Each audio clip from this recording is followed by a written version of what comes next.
Respiratory diseases encompass bronchitis, emphysema, pneumonia, and asthma. Bronchitis is characterized by inflammation of the bronchial tubes.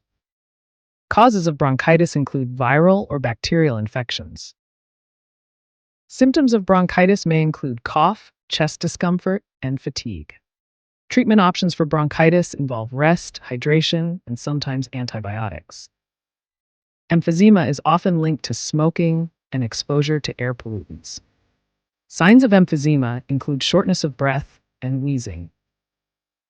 Management strategies for emphysema focus on smoking cessation and pulmonary rehabilitation. Pneumonia can be caused by bacteria, viruses, or fungi. Symptoms of pneumonia encompass fever, cough, and difficulty breathing. Preventive measures for pneumonia include vaccination and good hygiene practices. Asthma is a chronic condition that leads to airway inflammation and constriction. Triggers for asthma can include allergens, exercise, or respiratory infections. Symptoms of asthma involve wheezing, shortness of breath, and chest tightness.